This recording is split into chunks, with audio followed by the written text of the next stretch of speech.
program, you are giving them your permission to program you. Correct. So when you turn on the news, you've given them your permission to program you. Correct. To tell you, in essence, what they want you to believe tomorrow, what will be new for you. Okay. Now, my agent IPEA wrote, if the population changes its opinion, then the future events will change. Is this possible? Correct. It is. How so? What do we have to do? Well, there's the whole thing, and it's like the same kind of illustration that we use for the first opening salvos of the American Revolution. Bearing in mind, I don't think that the American Revolution is complete yet, and that we're not severed from our masters, but nevertheless, it is the standard assumption that when the populace of the U.S. in the 1700s, 1775, I believe, when 3% of that population mentally agreed that revolution was there and inevitable and a good thing, it was already an accomplished fact and won. So it doesn't take that large of a population to spread out the thought or the meme at a karmic level again and cause the rest of the population to go along with it. Not that there wasn't a schism or anything, and not that there wasn't debate and all of this, but at the point that 3% of the population decides that this will happen, it will happen, good, bad, or indifferent. So it won't take that many of us to change the whole planet. I figure about 60 million, actually. If there were 60 million aware people out of the populace right now, those 60 million would directly influence one person each, just on the way that karma works. If you go read it as the Jain think about it, you can understand some of the mechanisms involved. And that doubles it to 120 million, and then you're only about 60 million away from having 3% of the population of the whole world believing that something should exist or should be done. So say we all decided that the world of Star Trek, no money, replicators, free energy, scooting about space in these really cool craft should exist. Well, as soon as we've got 180 million people believing it, it will exist. Screwy to say, but indeed, those 180 million will cause that to occur. When you look at the world, we've got, 5 billion people?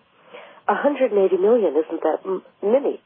It's almost like, at Rumor Mill News, we've been looking for the 100th monkey. And so we have to have 180 billion plus one, and then we make the shift. Is that right? It's a gradual process. You will be shifting along, and the universe will reward the success. So as soon as 60 million appear, that's why I say that that's the critical number, about 1% of 6.5 billion. Okay. As soon as 60 million get involved, they will create a level of success that will generate that next 60 million in a fraction of the time that it took to get the first 60 million.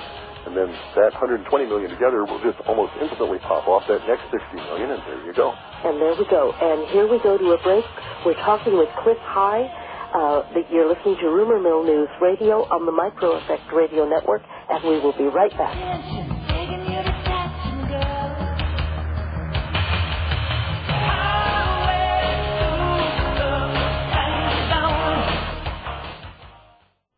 Clif, you're talking about two big memes, and I think we need to define what you mean by meme, that the the elite are whipping up right at the moment, and it's North Korea and Iran.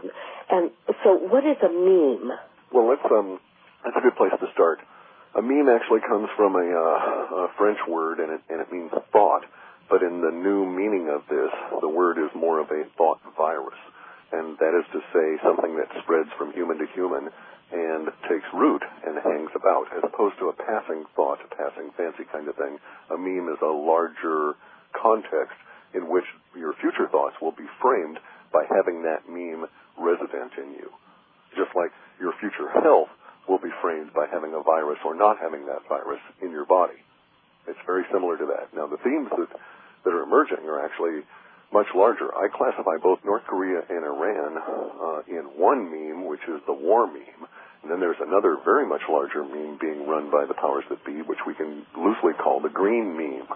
And it's broad and includes things like global warming and all of these other associated issues that they want to direct your attention to.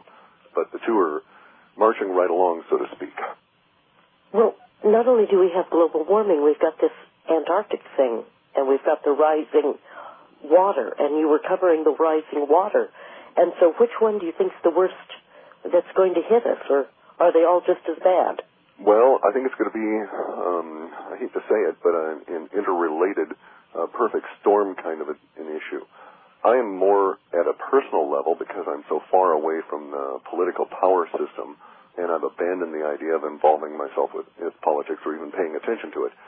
I am much more concerned with the environmental and earth changes at the moment, or solar system-wide changes, than I am about the political issues and potential consequences of war. There's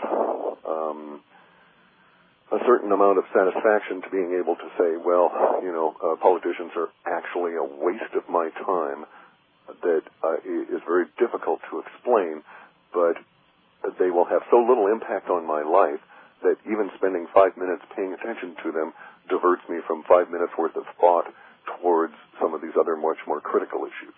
Now, unfortunately, the war meme is going to intrude on all of us, but it's all interrelated with the collapse of the dollar, which is really what's going to fuel a lot of the push towards the war, if we don't simply abandon it as a collective species and, so to speak, shed the powers that be, which actually is, there's some hope of that. There is? Well, there's certain things occurring right now relative to temporal markers that we had seen.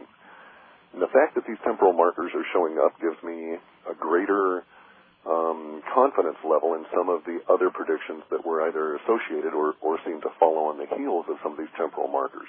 So in other words, there's some concern that, the Bilderbergers might decide to go ahead and stretch out the collapse of the global dollar and the coming global depression for a long time. And that actually was their supposition, that they wanted to do that so they would have more time to attempt to maintain control. Now, the good part of this is that we have seen just recently the meeting of the Shanghai Cooperation Organization, and it appears the collapse of the dollar, insofar as we've been able to determine, will happen much more rapidly, and the Bilderberger guys are going to lose a huge amount of control when that happens, because it in essence abrogates all of their plans for the time to be able to continue to control us in a soft fashion longer, so that they would have less resistance in a longer period of time. So the faster the dollar collapses and the more egregious our pain and suffering is at an instant level, at a personal level, the greater the risk for the powers that be. Even though a lot of us are going to have to burn through karma in a very terrible way, which is personal suffering, it also is enlightening and liberating and brings you to the ability to say, hey, I know what's going on now, and the dollar no longer rules me, therefore I don't have to pay attention to these bozos, and the next time they get in my way, I'm going to join with those other 99,000 people, and we're going to kick their butts. Wow. Okay, now we've got so many things that are just about to happen, and when you were on, we've got just today, North Korea said it's going to attack Hawaii. But on the No. They said they were going to launch a missile in the vague direction of Hawaii. But another thing that appeared, but not very many people read it, is Barack Obama is taking on the Federal Reserve. I mean, exactly after he gave them all new power, there's an article out that literally is expecting him to audit the Federal Reserve. Now, how in the world can that be? That's a good question. I don't know that will actually persist beyond the discussion about it. However, first to North Korea. North Korea is going to back off here in July. They're just going to kind of wind down. Tensions are going to get a little bit higher here. And then early July, they'll back off for a while, and then they'll resurface as an issue in November and December with another big push in March of next year. So there is no immediate threat from our data viewpoint and from their actions, which appear to be following our predictions for their actions, thus giving us more confidence as to future predictions. There's no immediate threat for North Korea to go popping off.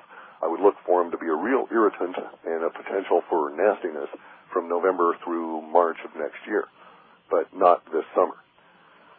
Insofar as Barack Obama being able to audit the Fed, there is a big move towards that, but we can assume, because that cannot be allowed by the powers that be, because it would reveal far too much as to how we've been scammed for too many years and how our wars going all the way back to the Spanish-American War have been manipulated on the direct behalf of corporations, including central bankers, and how this all relates back to Israel and how all the central banks are kowtowing to a loose organization that's run by the Rothschilds and a few of the other Zionists, then we can assume that such knowledge cannot come out, and so there won't be an ability to audit the Fed.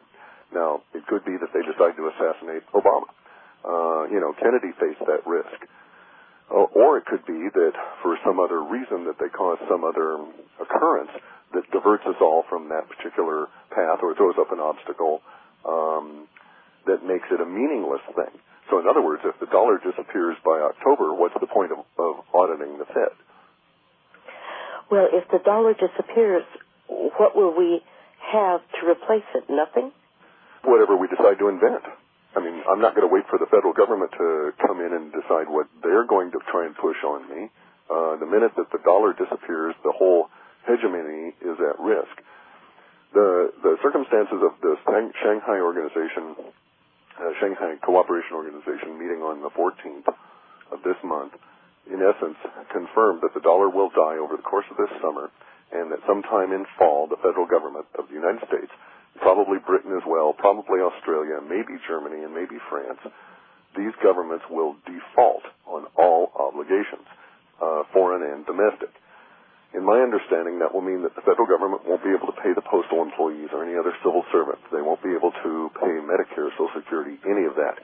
It'll cause the breakdown of the banking system because the banking system is 100% owned by government and controlled by the Fed, and so on and so on. So the ripples will be absolutely enormous. So I'm 3,000 miles away from Washington, D.C. I'm not going to wait for any they to provide anything to me. If I need to do business with someone, I'm going to be smart and figure out a way to do it. Just like in Argentina. Maybe I'll create, pie bucks.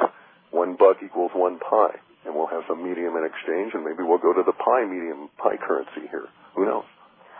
Now, what about all the people who still have mortgages? And once the banks are gone, you won't have to pay those. Oh, fantastic.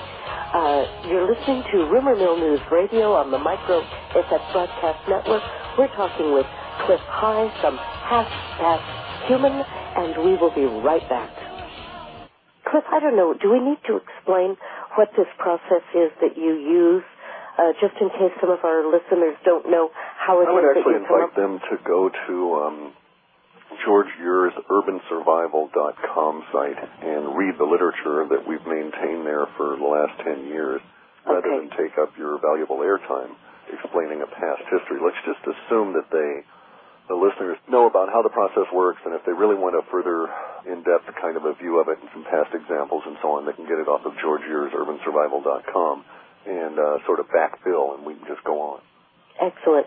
Before we go, there's a couple of things I need to make clear about the past thought here about housing and mortgages and stuff, right? Okay, good. Our data shows that the real problems for us here in the U.S.